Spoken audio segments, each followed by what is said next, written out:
Good morning, everyone. Good morning.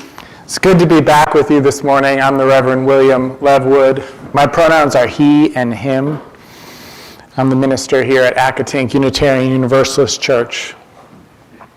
As always, as we begin our service, I invite you to silence your phone, give your attention here to the service, take a deep breath as together we center ourselves for worship.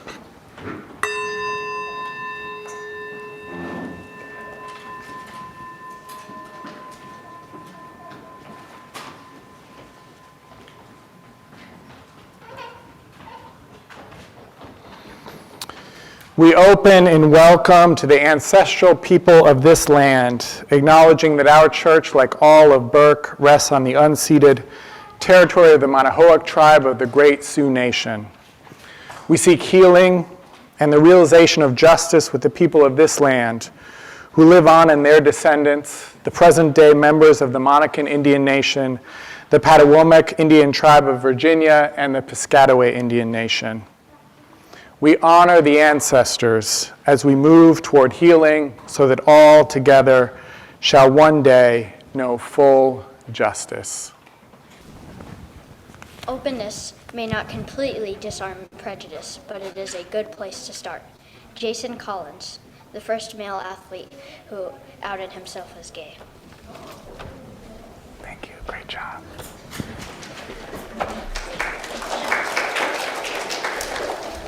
Thank you, Ben. Welcome to Accotink Unitarian Universalist Church. I am Sheila Doles, and my pronouns are she, her, and I'm happy to be your worship associate today. This congregation is a welcoming and inclusive community that seeks to create a more just and compassionate world. If you're new to Accotink and would like to talk more about this church, or just about anyone here can tell you about us, our greeters, our minister, myself, or anybody with a cross-stitch name tag has been here for a while.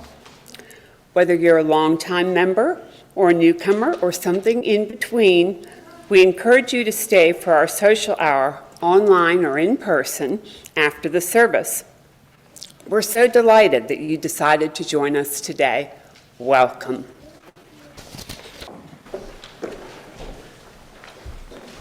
Good morning. Good morning. Okay. So, next slide, please. We're going to talk about a mirror, particularly when it comes to how we look at ourselves.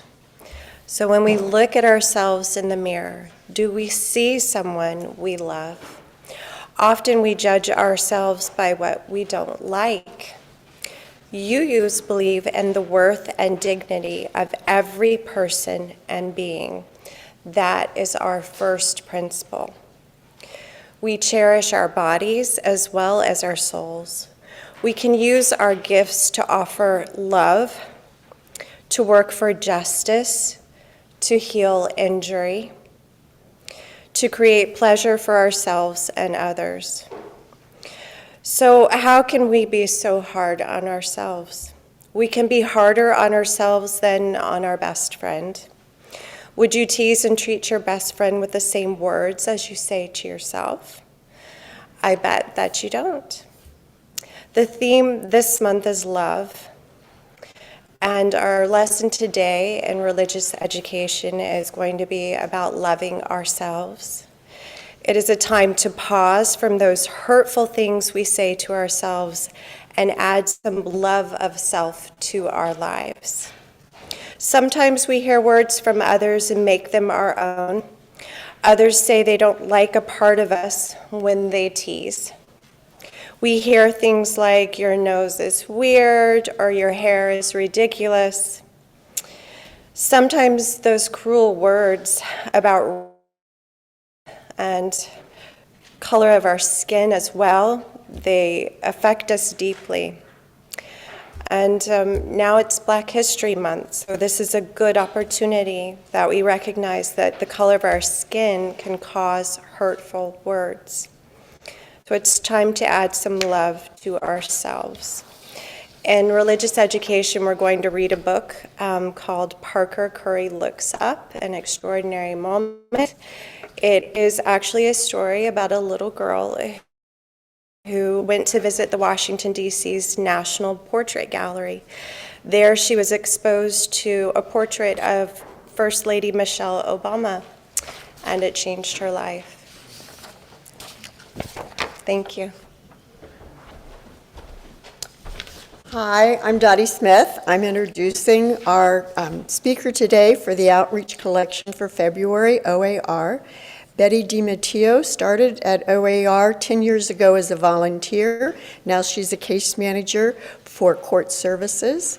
She helped us get AUUC on the list for places that people can come to do their court-ordered community service hours. She also one Saturday came and helped us with major projects in our nearly native garden. She got her hands dirty and maneuvered the wheelbarrow around with her usual determination. Betty DiMatteo. Okay. I might be speaking low, so I'll speak up. So what I wanted to mention is OAR. What does it mean? Literally, it stands for Opportunities, Alternatives, and Resources. Those words just mean that we help people. We help a very specific segment of our community. Those who have made mistakes and find themselves facing criminal charges and maybe jail. Those who may suffer from some type of mental illness find themselves on the wrong side of the law. Those who have spent time locked up, have served their time, and need help rebuilding their lives. These are not the sort of people I ever thought I would be associated with until my son was arrested for possession 3 times. That sort of thing really gets your attention and can be a life changer. Maybe someone in this room has had a similar experience. Hopefully most of you have not. Without this difficult personal experience, I would not have become involved with OAR. I began as a court volunteer like Dottie Smith. I became a case manager shortly after and have been loving it. Dottie helps me in our court services program every week, and thanks to her, we are able to provide additional services to our clients. We call them clients. One of our expanding programs is our anger management class. More and more judges are referring people to programs like this as an alternative to incarceration or conviction. Since the pandemic, we have been conducting these classes using Zoom, right? We're all using Zoom. One of our recent students, I'm going to call him John. I had his real name in here, but I was told, no, I can't use it. So we're going to call him John. He would go to a fast food restaurant near his home to connect for class. He found that he could find privacy there and a good Wi-Fi connection. However, during one of these classes, he was approached by a person asking him for a light. John said to him, "Leave me alone," which prompted the other guy to become agitated and aggressive. Remember, this is happening during an anger management class on Zoom.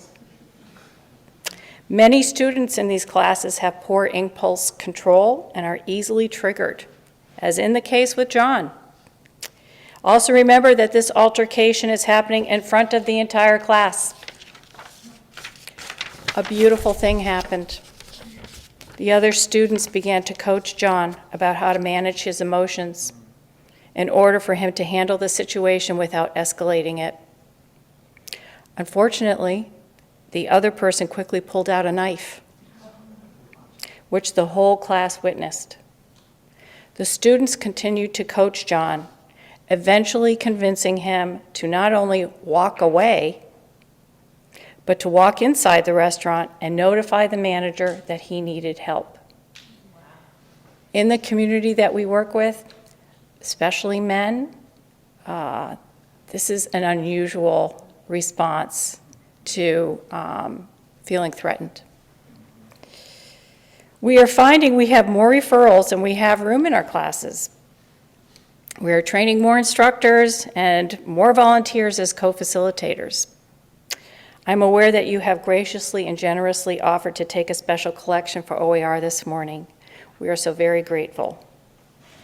If there are some of you who feel inclined to consider giving your time as a volunteer with us, save your dollar and see me afterwards. Thank you so very much.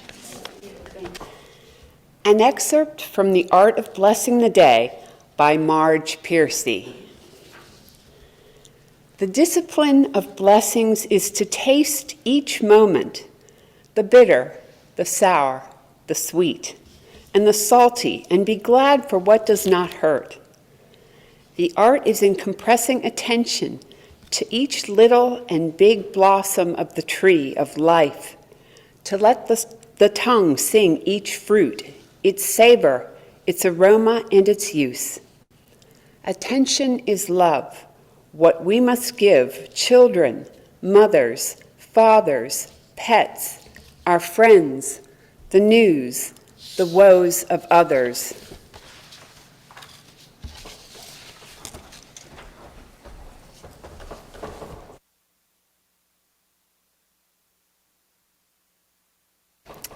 So I want to talk this morning about what makes love grow. And I also want to talk about what love makes grow. Because it turns out that what love makes grow is more relationships. And what more relationships, what that love makes grow is our connection with each other. This sermon is rooted in the work of relational psychology. I mentioned this a few months ago, also known as relational cultural theory, that began in the 1970s and has had some effect on our society already. And I want to start by changing how we see our image of ourselves. There's a term from relational psychology of self in relation. Rather than the individual, we see ourselves in relation to each other. So I think that image of interlocking rings or spheres that we experienced when we did the loving kindness meditation illustrates this well, that we are influencing each other, that we are interwoven with each other, that we are moving in and out of contact with each other all the time. Certainly, if nothing else, the pandemic has taught us this in a physical way, but it's also true with our emotions as well. This is in distinct contrast to the long prevailing view that the goal of maturation is to individuate, which is to become more separate, more independent from each other, to not need each other so much. So in that psychological theory, once an infant feels comfortable enough, they need to separate from their mother. So as soon as they start to crawl away from their mother or father or caregiver, they're starting to feel their separate boundaries, their individual boundaries. But relational psychology gives a different model. It points out that that infant is not actually so much crawling away from its caregiver in order to become solid and independent, but has had so much security and safety and acceptance and resonance and energy from that relationship that that child wants more and is crawling not away from the caregiver, but towards more relationship in the world. Whether that's with a toy or with another person in the room, that child wants to expand, wants to widen those circles of connection. That's what a healthy relationship, what relational cultural theory, are we not getting my mic? Oh, you're hearing me? Okay. That's what relational cultural theory calls a growth fostering relationship.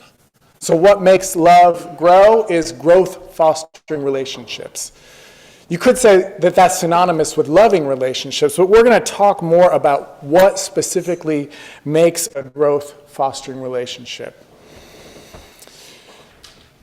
So this talk owes a lot to Amy Banks and her book, Wired to Connect.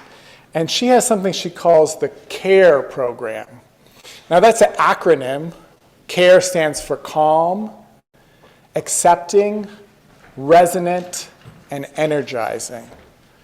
So that's what we're looking for in these growth fostering relationships. We're looking for an experience of calm, of acceptance, of emotional resonance and empathy, and of energy, of zest that comes from that connection. We move towards these kinds of relationships because they build us up.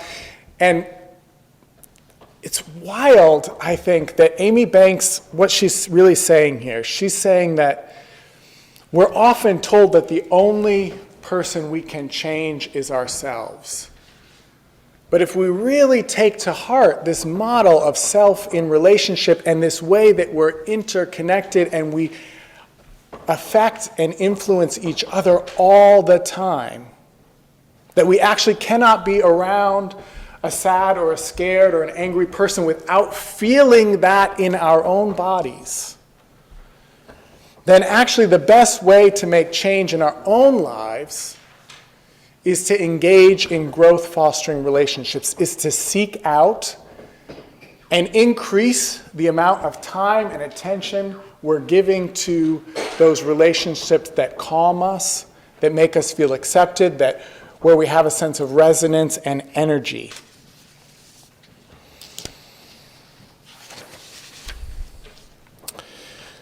In the loving kindness meditation that we did earlier, we did a non-traditional, quicker version with the visualization. Traditionally, you would start by imagining a benefactor, someone who's really loved you up really well. Because that's easy then to call to mind and to feel the love, the loving kindness. Well, the same holds not only in a meditative state, but in our lives. The best way to get our minds and our bodies. Amy Banks is a relational neuroscientist.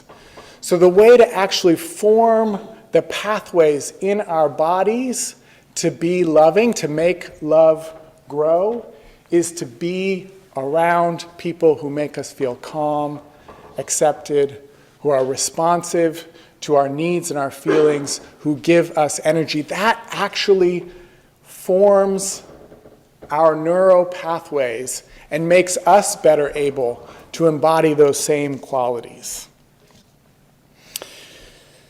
So just to be clear, I want to define those 4 words just to make sure we're getting it. So calm is a basic sense of physical and emotional safety. Acceptance is non-judgmental acceptance of your authentic self. Resonance is experiencing someone who has empathy for your changing emotional landscape. And energy is that experience of play and laughter and engagement. Attention is love, the poet tells us. So I'm actually going to start with the E, with the energy, and go a little bit deeper into that, and say that what we're being told to do is to pour our energy into relationships. In this separation model, we're taught to be self-sufficient. And so in that, we're actually pushed, Amy Banks says, we're actually pushed towards other ways of getting that energy, getting dopamine. We're pushed to watch TV, to drink alcohol, to smoke cigarettes, to eat food, to get, we're not really independent in those moments, but we're not dependent on other people, right? So in this model where we're supposed to individuate and crawl away from others, rather than crawl towards more engagement with others, we're being taught to isolate ourselves and to pour our energy into other endeavors rather than into people. So the first thing that we want to do to counter that narrative, right, which is woven into our very neural pathways because it's the narrative of our culture, is to pour our energy into relationships themselves. I want to give an example of how powerful this can be. There's a game that I developed many years ago when I was a childcare provider for a 4-year-old. And one evening while we were eating dinner, she didn't want to eat her broccoli. And I don't know what possessed me in that moment, but I just thought, let me just tell her not to eat her broccoli and give her lots and lots of attention. And so I made a big deal. I said, don't you dare eat that broccoli. I'm watching you. Don't even eat a little piece. Don't take a little bite.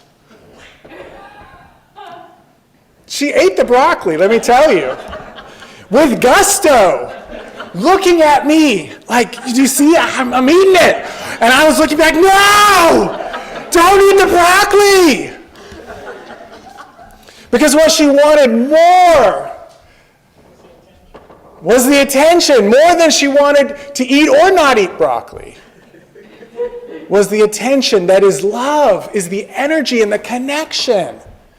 And I played that game with children over and over. I became a preschool teacher later, and I played that game all. Don't clean up the toys, especially don't pick up the red ones. No, don't pick up the red ones. And in case you're worried about manipulating children, if they really, really don't want to do it, they'll say, hey, I don't really want to play that game right now. Right? That does happen too, but mostly it doesn't. Mostly they are so excited to be poured, have energy poured into them.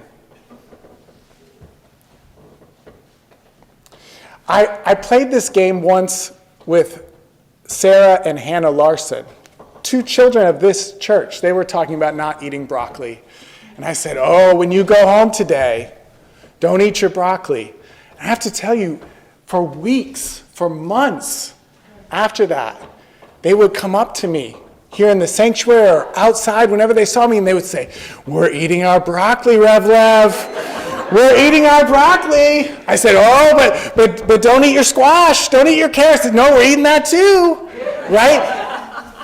The connection was made. And it sustained over time just from that one brief interaction and that one moment of sharing energy. So pour your energy into relationships. Get your dopamine from that. Remember that that's where it came from in the first place, right? And that's why you went out crawling into the world, to find more of that from other people. So let's go to the C. So we also want to experience relationships that are calming. So it's striking to me that when I think about this, it's not relationships that come to mind. If I want to get a sense of what that feels like, I think of a cat like curled up on my lap. I think of a nice, hot, soothing bath at the end of a long day, or a walk by a lake, or that shavasana moment after the yoga class where your body just totally relaxes. So bring that feeling, whatever it is for you that's similar, bring that to mind, and now imagine what relationships do you feel that at home, that safe, that calm, that held, that hugged. A hug is another great image.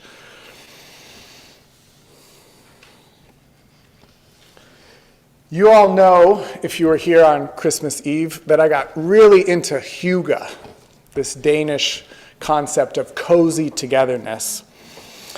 And one of the stories that's told about hygge, this sense of calm, I think they're describing a similar sense of calm, is that if you're snuggled up after skiing and you're all lounging around on the couch and the fire is roaring and you've got your hot drink and you're surrounded by your closest friends, the only thing that can make it better is if there's a snowstorm raging outside, right? Because you're in that safe sanctuary, feeling that calm. So that's what we want from these relationships, is that safe sanctuary. If you want to get into the science, this is all about the autonomic nervous system, the sympathetic and the parasympathetic system. This is what happened for John, right, in the story that was just told. He's in the anger management class. He's being threatened, first without a weapon, and then later with a weapon. And that's going to engage his sympathetic nervous system, his fight or flight, right? And his impulse is going to be to fight because he's got to show that he's a man, right? The other possibility is freeze. That's when the parasympathetic kicks in and you're like, I'm going to play dead. Maybe they won't attack me if they think I'm totally not a threat at all. But recently it's been discovered another system that only mammals have that's been called the smart vagus. So this is also part of our autonomic system, and it sends blood and energy to our facial muscles, to our ears, so that we can pick up on the signals from the other person so that we can actually connect better. And I think that's what happened for John when he was connecting with his classmates and they were keeping him in his smart vagus system. Again, this is what mammals have. It gets us out of our reptilian brain and gives us another option to stay calm in the storm because we've got that safe space of relationship supporting us. Even the memory of relationship, but in the story that was told earlier, the actual on Zoom physical people talking us through. So that's calm. And related but different is acceptance. So imagine being in that cozy sanctuary, safe from the cold and storm, with the hot fire and your beverage, and you're all relaxed after a long day of skiing. You've got that shavasana feeling after you've exerted yourself. But now imagine you're looking around to see who is most beautiful in the room. Who's the smartest?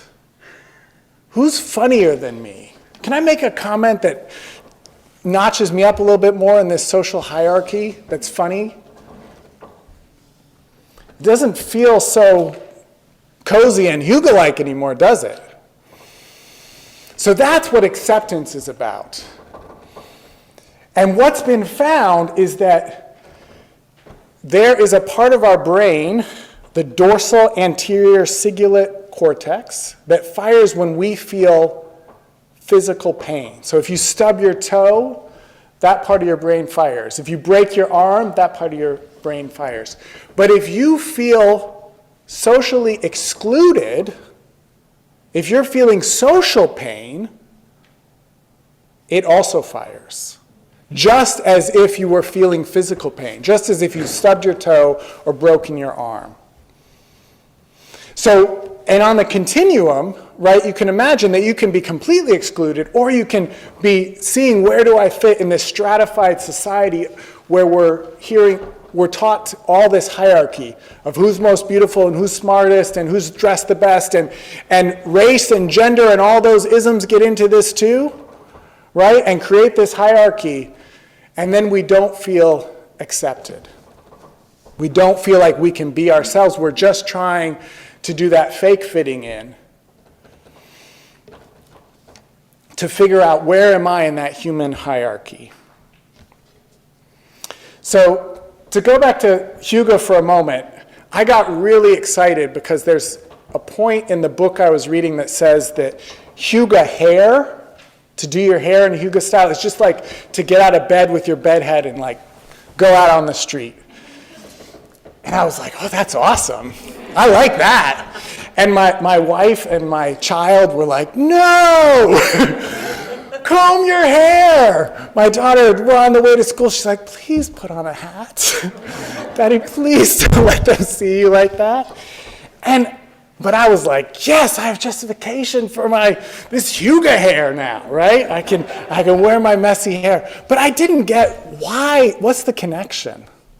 Why would messy hair be more hygge? Why would this give a sense of cozy togetherness? And looking into acceptance, I finally realized is breaking that hierarchical script that says I'm supposed to look a certain way and you're supposed to look a certain way, and we better check each other to see that we're looking and dressing the right way and acting the right way and talking the right way. And so, we can just make our hygge hair. I know it didn't look that good before, but it really looks hygge now, right? And we can relax. We can feel calm and accepted, and we can enjoy each other.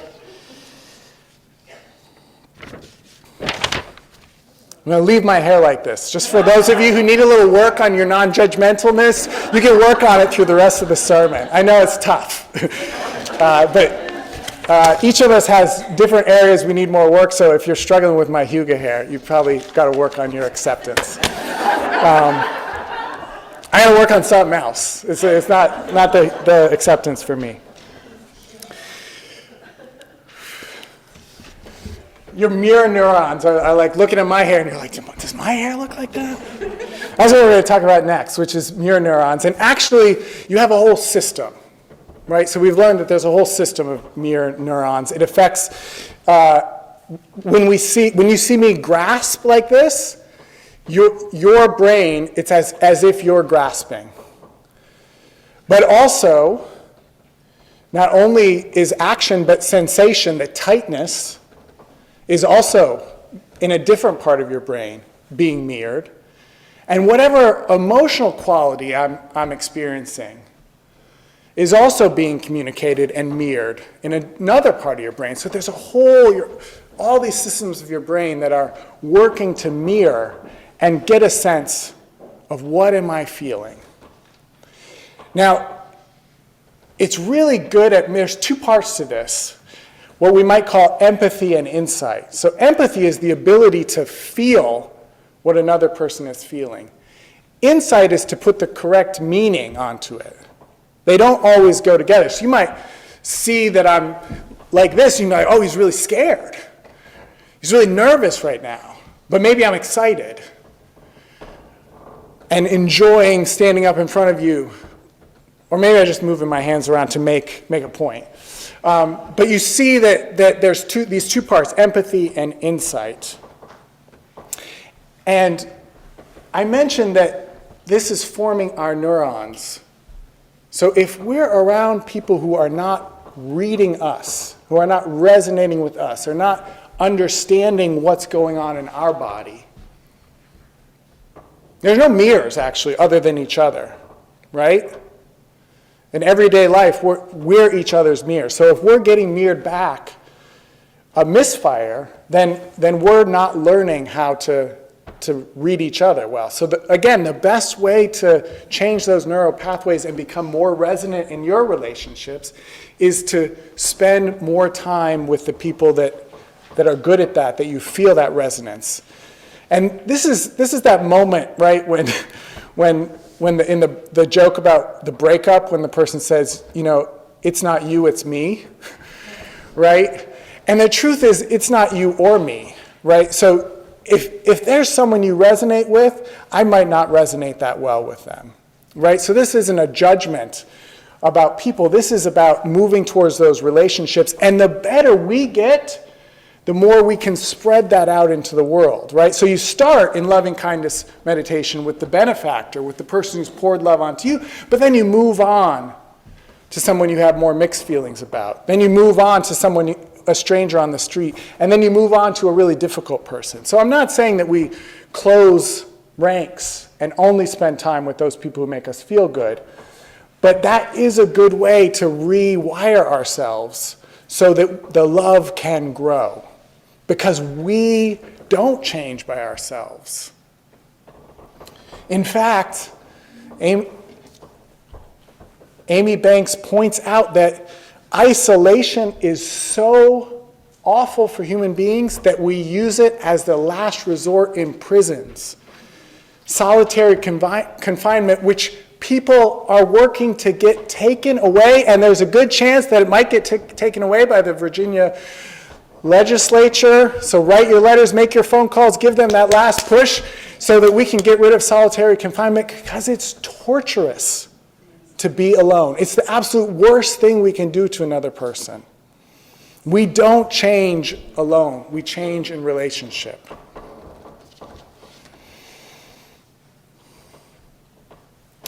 Calm, accepting, resonant, energizing. Move towards those relationships.